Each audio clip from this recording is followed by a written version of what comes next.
n'oubliez pas de vous abonner et n'oubliez pas les pouces bleus. Et si l'envie vous prend, laissez-moi un commentaire. Merci.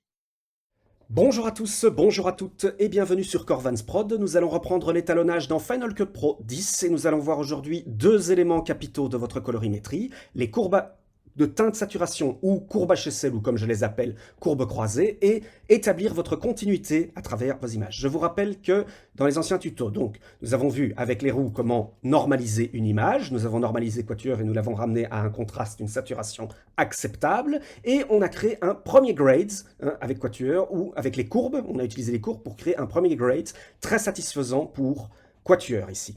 Ce qu'on va voir maintenant, c'est comment est-ce qu'on peut aller fignoler, aller rechercher déjà quelques éléments dans notre image afin de corriger déjà des éléments plus précis. Je vous conseille, quand vous étalonnez, utiliser la technique coquille de l'escargot ou technique du nombre d'or, c'est-à-dire pensée globale. Au début, quand vous commencez à étalonner, pensée globale, voyez votre image globale. Puis au fur et à mesure du temps, plus vous commencez à être satisfait de votre grade global, vous pouvez commencer à aller chercher plus précisément les différents objets que vous souhaitez, dont vous souhaitez modifier la couleur. Voilà, alors nous allons voir pour ça déjà faire des étalonnages secondaires, les courbes HSL, les courbes de teinte saturation, ou comme je les appelle, les courbes croisées. Alors, je vais reprendre ici écaille montante et je vais reprendre mon plan de Pogona. Et je vais ici directement aller chercher mes courbes de teinte saturation. Pour l'ajouter, vous cliquez ici et vous ajoutez ici un réglage de courbe de teinte saturation. Alors, comment se présentent les courbes de teinte saturation ? Ou comme je les appelle les courbes croisées. Pourquoi je les appelle courbes croisées? Parce qu'en fait, il y a toujours deux réglages, deux éléments dans ces courbes qui se croisent. Par exemple, ici, TEI contre TEI, ça signifie teinte contre teinte. Ici, TEI contre sat, teinte contre saturation, teinte contre luminance, luminance contre saturation, saturation contre saturation ou orange contre saturation. Qu'est-ce que ça signifie ce croisement entre deux réglages, entre deux éléments? Eh bien, ça signifie teinte, zone, zone d'action. Quel élément, quel réglage dans mon image je souhaite modifier contre teinte ici, le traitement appliqué. Si par exemple je prends teinte contre teinte, je vais prendre ici ma pipette et je vais aller sélectionner les zones orange, rougeâtre de mon Pogona.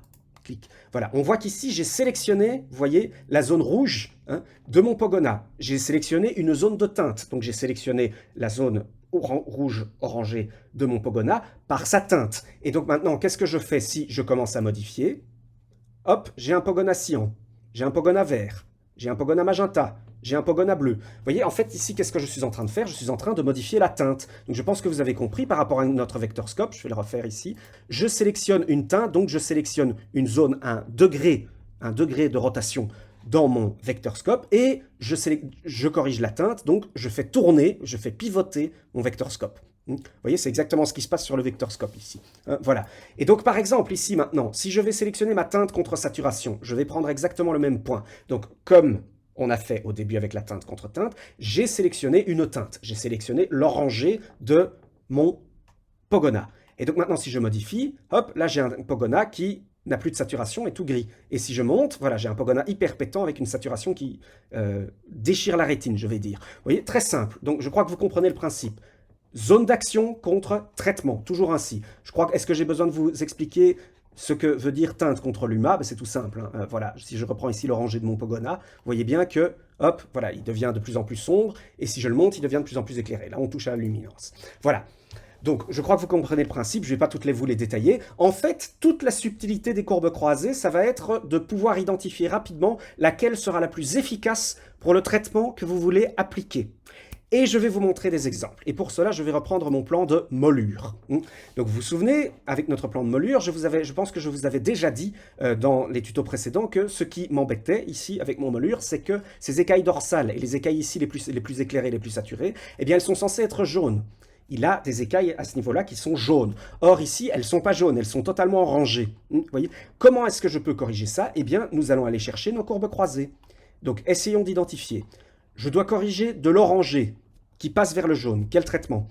Du coup, si c'est de l'orangé à la base qui doit passer vers le jaune, c'est forcément la teinte, parce que je n'ai pas besoin de saturer mon plan qui soit moins saturé ou plus saturé, ça va rester vers l'orangé. C'est la teinte qu'il faut modifier. Donc je dois aller chercher un réglage de teinte. Et bien ici, c'est très simple, je n'ai le choix que du réglage de teinte dans les zones, les valeurs étalons de teinte. Donc ce que je vais faire ici, c'est que je vais aller chercher la teinte orangée de mon moulure. Je clique ici, voilà, j'ai sélectionné cette teinte orangée et je vais modifier la teinte pour commencer à partir vers le jaune. Donc, faire pivoter mon vecteur scope vers le jaune. Ici, vous voyez. Et donc, pour ça, je vais, hop, cliquer vers la main. Voilà, et regardez, un seul réglage. J'ai à peine effleuré, voilà, un seul réglage et regardez le résultat.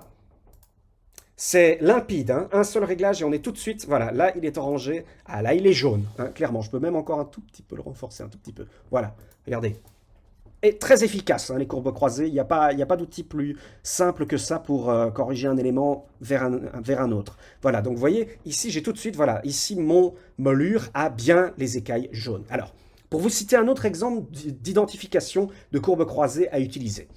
Ce que je voudrais aussi faire sur mon moulure ici, c'est nettoyer mes blancs et nettoyer mes noirs. À savoir, j'aimerais vraiment un contraste de couleur assez élevé. C'est-à-dire que mes écailles dorsales ici soient bien jaunes et qu'elles contrastent avec mes écailles noires et mes écailles blanches, qui doivent être vraiment bien blanches et vraiment bien noires. Hein, donc très peu saturées. Donc déjà, qu'est-ce que je dois aller chercher comme réglage? Ben, voilà, la saturation. Mon blanc, ici, si j'enlève toute la saturation, on retourne vers le zéro chroma. Donc du coup, on retourne vers du noir et blanc. Donc c'est la saturation que je dois aller chercher. Même chose pour mes noirs. Alors, comment faire pour appliquer directement au niveau de mes blancs, au niveau de mes noirs, une saturation plus faible, une saturation à 0 par exemple? Eh bien, donc, vous pourriez vous dire, et ce serait très pertinent, hein, qu'il faut aller chercher luminance contre sat.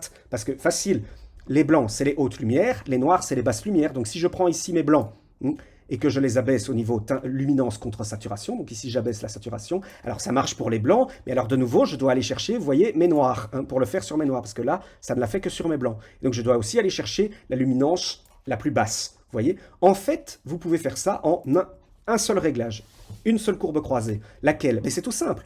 Votre blanc, votre noir, dans les deux cas, c'est zéro chroma. Vous êtes bien d'accord, hein? Dans les deux cas, noir et blanc, c'est centre du vectorscope, c'est zéro chroma. Donc du coup, qu'est-ce que je dois aller chercher? Mais saturation contre saturation. Mon blanc et mon noir seront les zones les moins saturées. Et là, ça comprend les deux zones. Vous voyez, donc du coup, je vais aller chercher ici, hop, mes zones les moins saturées, et je vais abaisser ma saturation. Regardez, j'ai un vert ici, j'ai un halo vert ici sur le museau de mon python. Si je commence à baisser, voilà, tout de suite, mon halo vert disparaît. Et regardez aussi mes écailles ici, mes écailles dorsales sombres.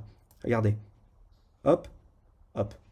Limpide, tout de suite c'est appliqué. Et donc voilà typiquement un exemple de courbe croisée. En un seul réglage, vous êtes arrivé à faire ici ce qu'on a fait en deux. Donc je vous laisse un peu vous-même essayer un peu de jouer avec les courbes croisées et essayer de trouver laquelle vous pouvez utiliser sur vos étalonnages qui fonctionnera le mieux dans tel cas ou dans tel cas. Nous allons voir un autre exemple et je vais repartir sur Quatuor. Quatuor, en fait, comme c'est une fiction, il y a une chose dans Quatuor qui va être très importante, la préservation de vos teintes de peau. Oui, parce que si vous avez une peau qui est qui n'est pas naturelle, qui n'est pas fixée ici sur la référence du vectorscope, vous voyez, mais directement votre plan sera dénaturé, il ne sera pas joli. Dans une fiction, c'est très important de préserver les teintes de peau. Et comme vous le savez, ici, nous avons appliqué un grade, et donc je pourrais ici directement appliquer une courbe, un réglage de courbe de teinte saturation, pour aller chercher et ma teinte et ma saturation de peau, et la corriger. Cependant, il va y avoir un petit problème ici, une petite subtilité. Nous allons reparler justement de la hiérarchie. Regardez, ici, je vais aller chercher la teinte de ma peau, voilà, et je vais modifier la teinte. Regardez ce qu'il se passe. Aïe, oula, c'est pas que la peau qui est sélectionnée. Regardez, il y a mon fauteuil qui est sélectionné aussi. Il y a toutes les lumières de mon meuble qui sont sélectionnées aussi. Le mur également ici, le reflet sur le mur ici a commencé à être sélectionné, vous voyez, et a commencé à subir le traitement. À quoi cela est dû? Cela est dû au fait que, regardez, quand j'ai fait mon grade, j'ai ramené un grade un peu orangé dans les hautes lumières, et du coup, on voit que mes visages, mes couleurs de peau ici se fondent un peu avec le décor, hein, avec l'arrière-plan qui est plus ou moins de la même couleur. Vous voyez, et donc ce qui se passe ici, c'est que quand je vais sélectionner une teinte, mais forcément il me sélectionne aussi une partie de ce qu'il trouve dans cette teinte qui se rapproche de la teinte de peau, à savoir le meuble, le mur du fond. Vous voyez, même chose si je vais chercher ici dans la saturation. Vous voyez, si je fais 0 saturation ici, vous voyez bien que, il n'y a pas que mes peaux ont été bien prises en compte, mais regardez, il y a aussi ici le mur de mon fond qui a été pris en compte. Vous voyez, donc du coup, comment est-ce que je peux faire pour sélectionner plus précisément mes peaux? Souvenez-vous, ici donc, c'est dans ce réglage-ci, hein, dans le réglage des courbes de couleurs que nous avons appliqué notre grade et que nous avons fait en sorte que nos peaux se rapprochent, je vais dire, du fond et du meuble. Donc en fait, comment est-ce que je peux faire pour me baser uniquement sur mes peaux? Vous voyez que si on prend à partir des roux de couleurs, là par contre, mes peaux sont beaucoup plus détachées de mon meuble et de mon mur du fond. Elles le sont beaucoup plus. Pourquoi? Parce qu'ici, j'ai fait juste une normalisation, et donc j'ai renforcé les teintes de peau telles qu'elles étaient. Donc, quelle solution pour que je puisse directement modifier uniquement mes teintes de peau? Mais il suffit de se baser sur cette image, pas sur celle-là. Comment je fais? Hiérarchie, toujours celle du dessous.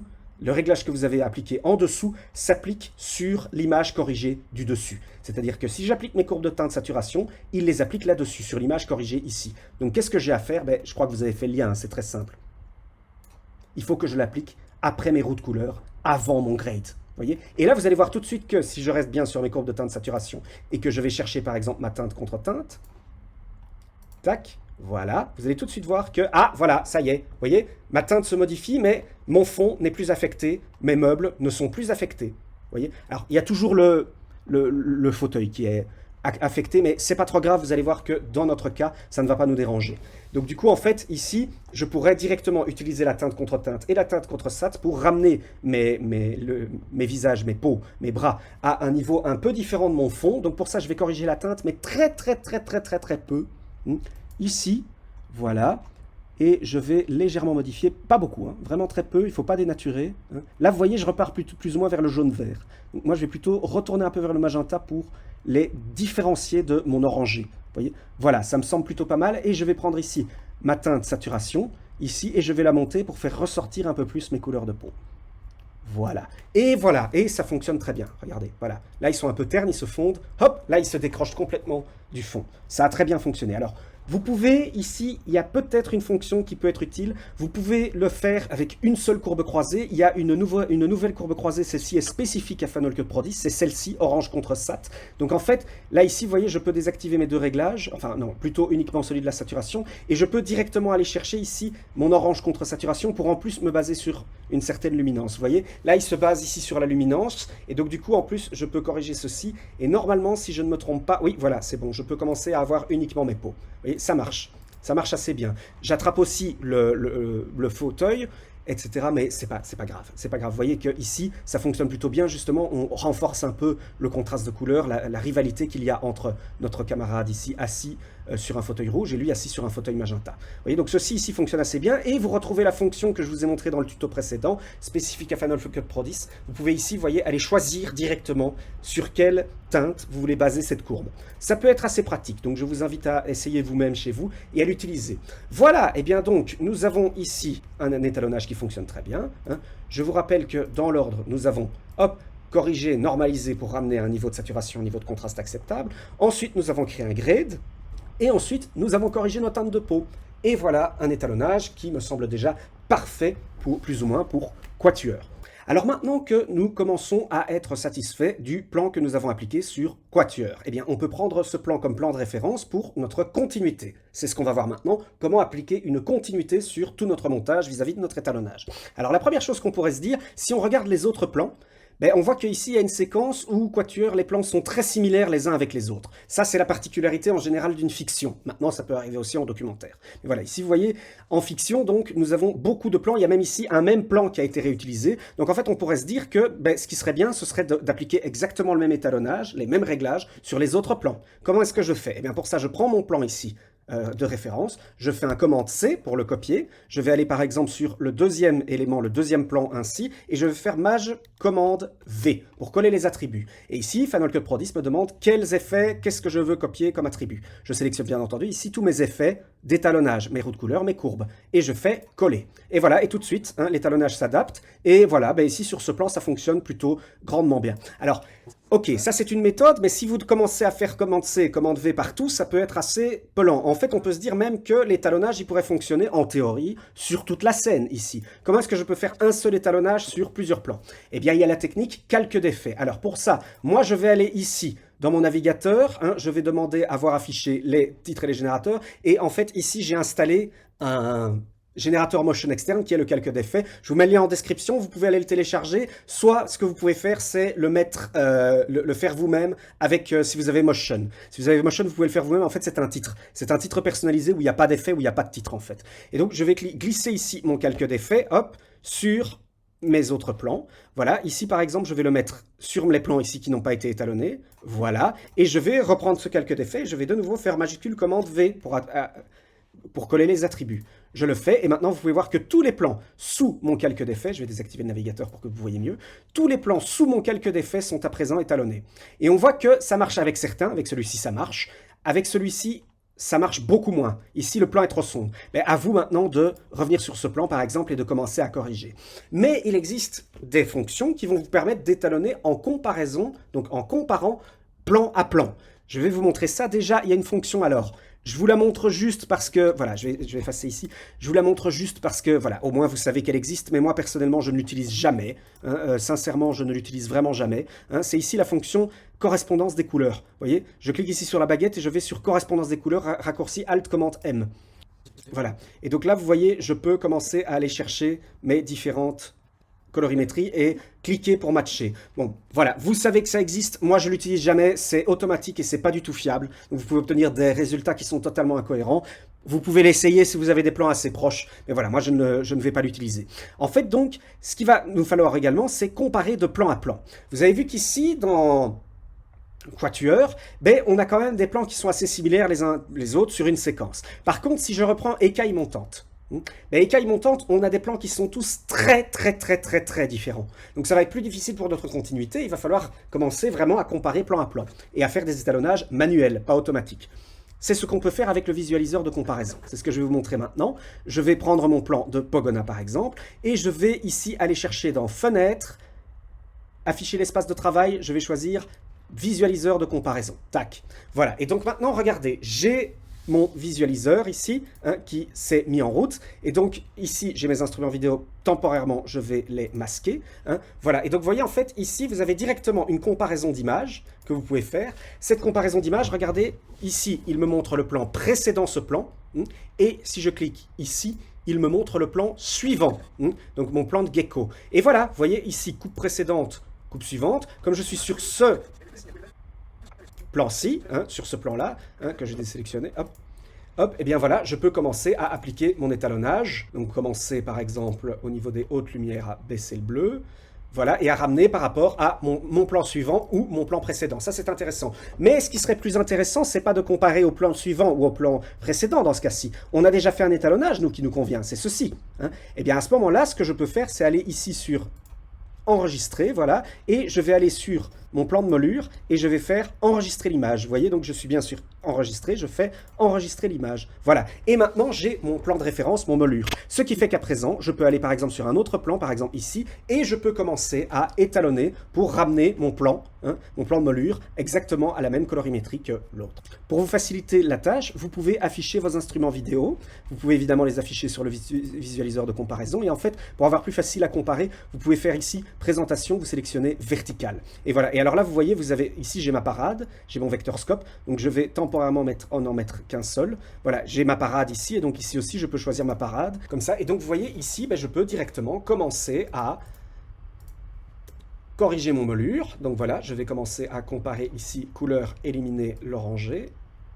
Voilà. Bref, je ne vais pas continuer, vous comprenez le principe. Là, vous pouvez vraiment comparer plan à plan, votre plan de référence, ou le plan avant, le plan après, hein, ou votre plan de référence. Ou alors, ce que vous pouvez faire aussi avec l'image, c'est que vous pouvez directement, en fait, voilà, vous voyez ici, j'ai cliqué en fait sur navigateur d'images, je peux accéder à mon navigateur d'images et j'ai ici mes images de référence, vous voyez. Et en fait, si vous regardez, j'ai ici pris une petite image, voilà. J'ai pris ici mon image en fait et j'ai cliqué sur plus pour ajouter et par exemple j'ai un plan de matrix là vous voyez et donc ce que je peux faire voilà je vais reprendre Quatuor. Par exemple Quatuor, qu'est-ce que je peux faire? Je peux l'étalonner à la matrice, vous voyez, à la matrix. Vous voyez, comme ça, je peux faire mon étalonnage matrix. C'est plutôt pas mal, vous voyez. Et donc, vous pouvez comme ça directement mettre le plein d'images hein, dans votre bibliothèque d'images pour pouvoir comparer hein, et établir votre continuité. Ben voilà, écoutez, on a tous les outils. Si vous avez tous les outils de Final Cut 10 pour établir votre continuité, et on a vu les courbes HSL pour commencer à aller chercher vos étalonnages secondaires.